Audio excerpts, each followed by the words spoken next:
How to deactivate Snapchat account. Let's get started. Launch your Snapchat app. Make sure you have already logged into your account. Now, navigate to the profile page.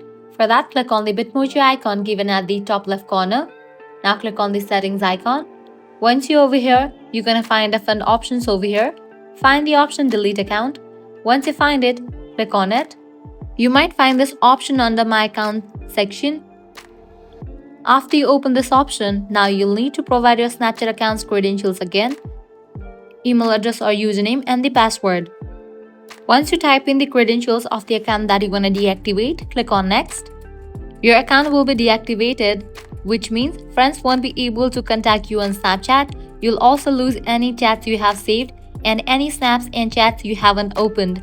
After 30 days, your account will be deleted. If you'd like to reactivate your account before that happens, just use your credentials and log into your Snapchat account.